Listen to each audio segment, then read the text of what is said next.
Hey guys, today we're back with another torture test. And today on the channel we'll be torture testing the Protection Group Denmark Level 3A Ballistic Helmet. Stay tuned for this one.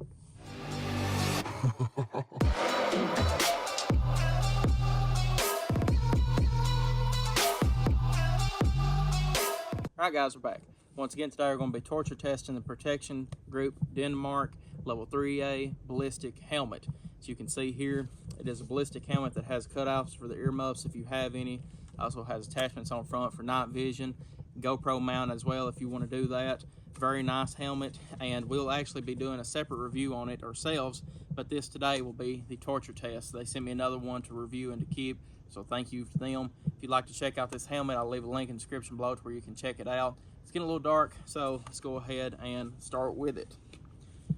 As you can see here, it fits. You've got your earmuffs open to where if you want to put helmet on or put ear protection on, or if you want to put actual some type of hearing like a radio system on it. Very nice helmet overall. I like it a lot, being honest with you guys. But we're going to get a little bit more in depth to it in the actual review. Today we're going to be torture testing.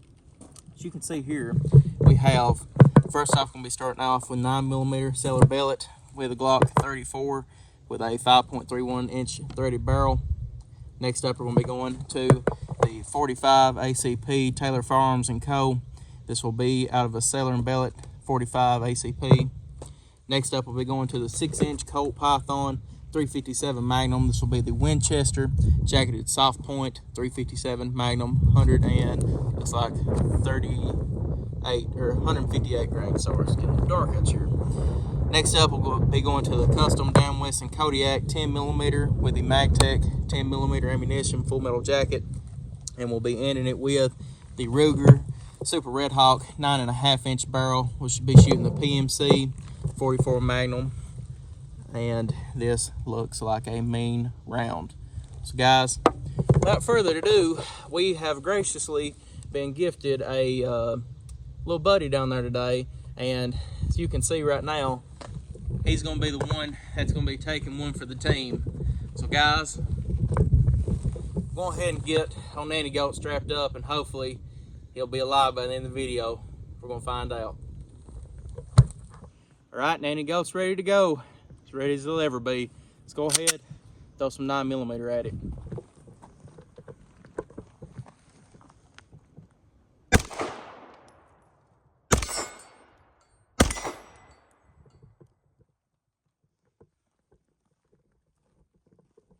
Okay guys, gun is clear. Let's go ahead and holster it. Let's see what happened. So, as you can see here, we actually got a glancing shot. And I guess whenever it come through here, it glanced off, ripped a little bit, and kept on going. You can see the scrape marks through it right here a little bit. So, first shot is a glance.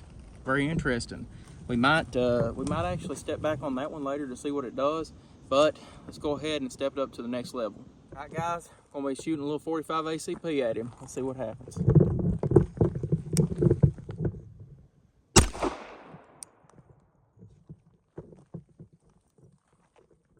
All right, guys, I can see again. Gun is safe to talk about, and that was a direct hit right to the forehead. You doing all right, brother? Yeah, he's looking good. He sure is. As you can see here, it's busted the front of it a little bit, but Nanny Goat says he's all right. I believe he'll make it through it. So as you can see here, guys, so the serious part about it, the bullet hit here and come back. So no protruding. Let's see here. I can't feel anything underneath there. There's no bulging or anything. So he's good to go. Now, let's test it out with a little 10mm, or actually 357 Magnum. Right, guys, let's shoot some 357 Magnum out of the Colt Python 6-inch.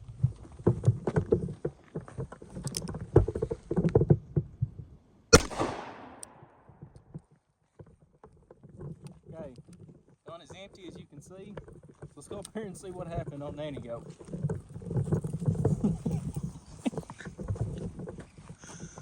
It's blew his head around a little bit. It looks like he's got a little pattern marking on him, but there is no, there's nothing here actually.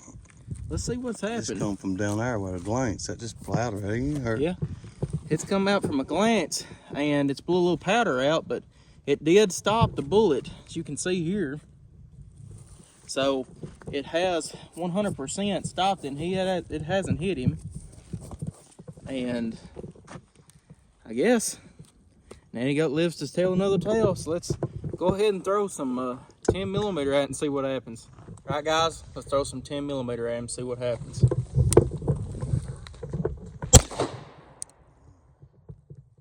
Gun is safe. Let's see what happened to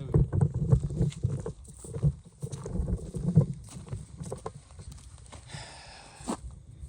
You good? Yeah, he's good. All right. So, oh my God. So as you can see here, that was a direct punch from a 10 millimeter. A massive, massive round.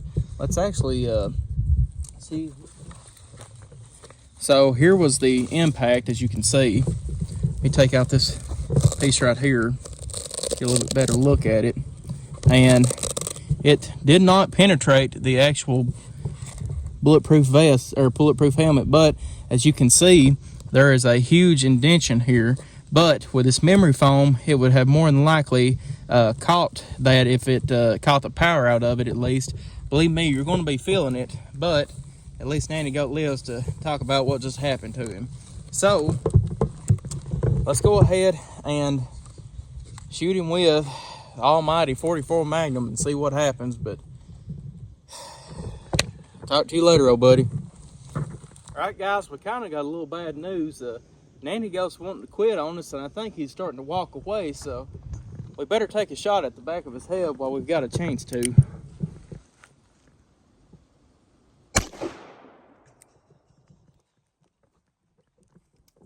Gun is safe to talk about. I don't know what to see. I would hate to see what I'm fixing to.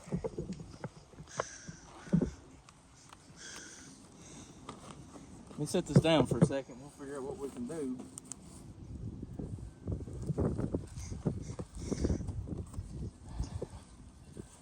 Hey, where'd you go to? Let me see.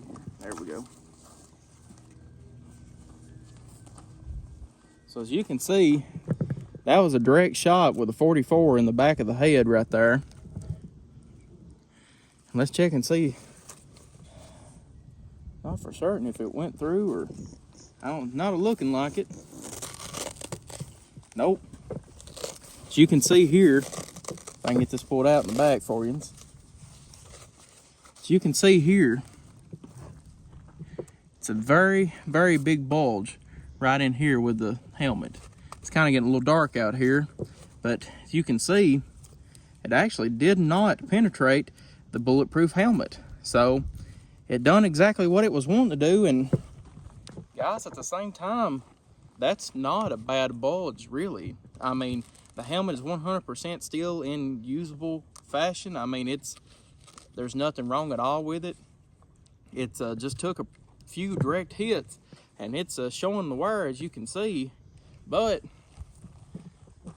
our little buddy here lives to see another day if we can get him turned around here. What you think about it, bro? But guys, as you can see here now, this is a level 3A bulletproof helmet by Protection Group Denmark, and it withstand the 44 Magnum, the 10 millimeter, 357 Magnum, 44 ACP, and 9 millimeter round. And just to show you, with like the 9 millimeter, if it hits in a certain area, I mean, it didn't even leave a mark. It really just skid across the top and kept on going. So how helmets are pretty much designed is that if you do hit an angle and not directly on, that they should deflect and keep on going, which is what this helmet done, which is what you want it to do. And it even showed too, if you get hit directly in the forehead as the 10 millimeter and the 357 done, it will 100% stop that round, and it will show some deformation, which is normal, but at the same time, the bullet did not enter your skull, and you're more than likely still alive, probably unconscious, but you're still alive, and that's what matters in the end. So guys, I appreciate y'all viewing. If you'd like to check out the Protection Group Denmark helmet, I'll leave a link in the description below to where you can check that out. And also, if you want to check out any of their other products, such as a plate and the plate carrier, we're going to be reviewing them separate by themselves. We've already done the torture test on the plate, so check that out as well. But we're going to be doing a test as well just on the helmet whenever it comes to just reviewing it one-on-one. So guys, I appreciate y'all viewing. Like and subscribe for more gun reviews, and I'll see y'all in the next video.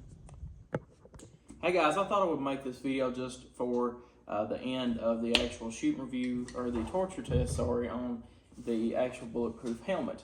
The reason I done this for is because it seemed towards the end of the video it started getting pretty dark outside, and from what I could tell from a certain amount, that it actually started getting to the point to where I was like, well, it might be starting to get a little bit too dark, maybe, not sure. So I just was going to let you all see 100% exactly what was going on with this helmet. So here in the front was the 357 right here, stopped at 100%. Here was the 10 millimeter, as you can see as well. We're going to take out the padding in this helmet as well, so you all can see the disformation in the top of it. Let's see here. As you can see, there's a lot of memory foam pads in this helmet, and we'll be talking about that in the actual review.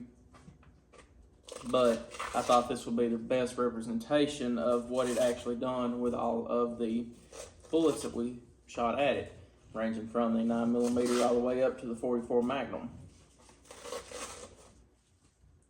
So as you can see though, the 10 millimeter and the 357 was pretty close together. Trying to see exactly which one. Maybe that was the 45. I know this was a 10 millimeter.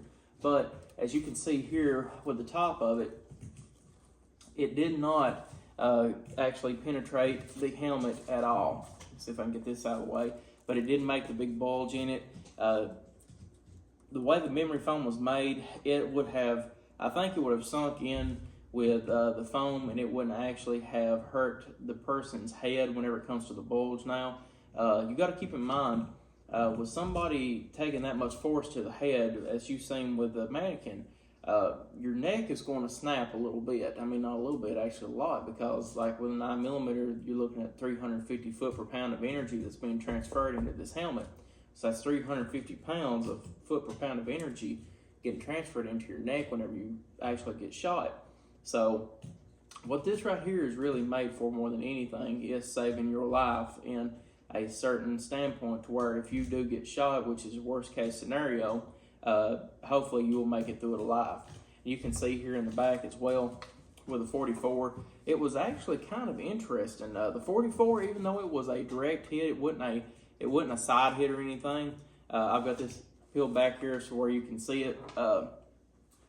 It stopped the 44, and I guess where the back of the helmet, where it's a little bit more rounder, I guess maybe, I really don't know, but the 44 did not have near as bad as dent in the back as it did, as the 10 millimeter did in the front, and that really kind of surprised me. It was more of a pinpoint or swelling, I guess is what you would say. As you can see here, I'm trying to make it as easy as possible, but where this internal thing, or this strap is on the inside, it's kind of hard.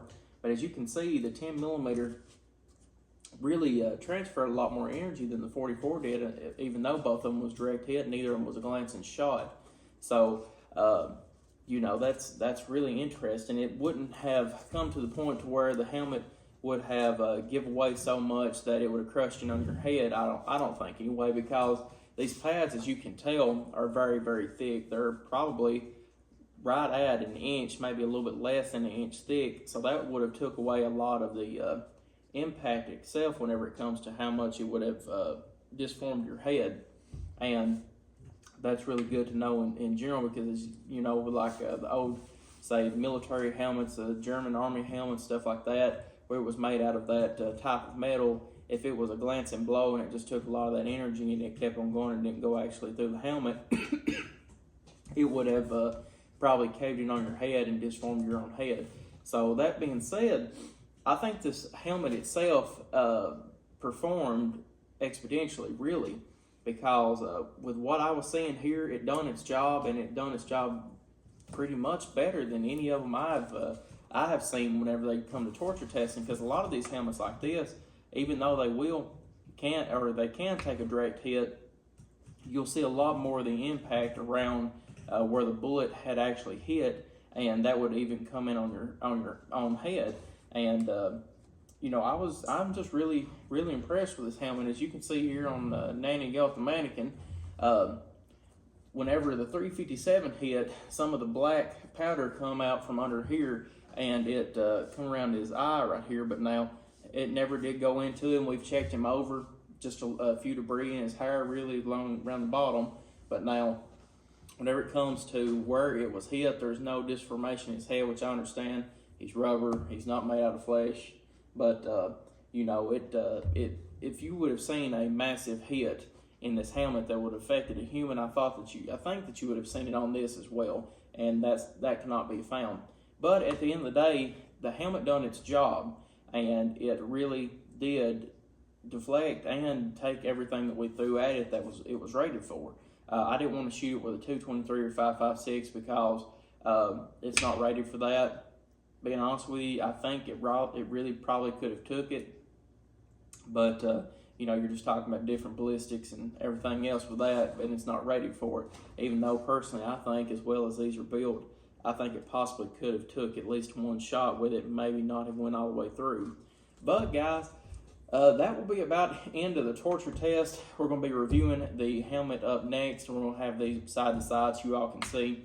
If you didn't watch, for people that don't watch the actual torture test, that just see the review on this, how well it ended up coming out. But if you have any questions or comments about the Protection Group Denmark ballistic helmet level 3A, leave them in the comment section below, and I'll get back to you as soon as possible. I'll leave a link in the description below to where you can go and check these helmets out for yourself if you'd like to. Guys, I appreciate y'all viewing. Like and subscribe for more gun reviews, and I'll see y'all in the next video.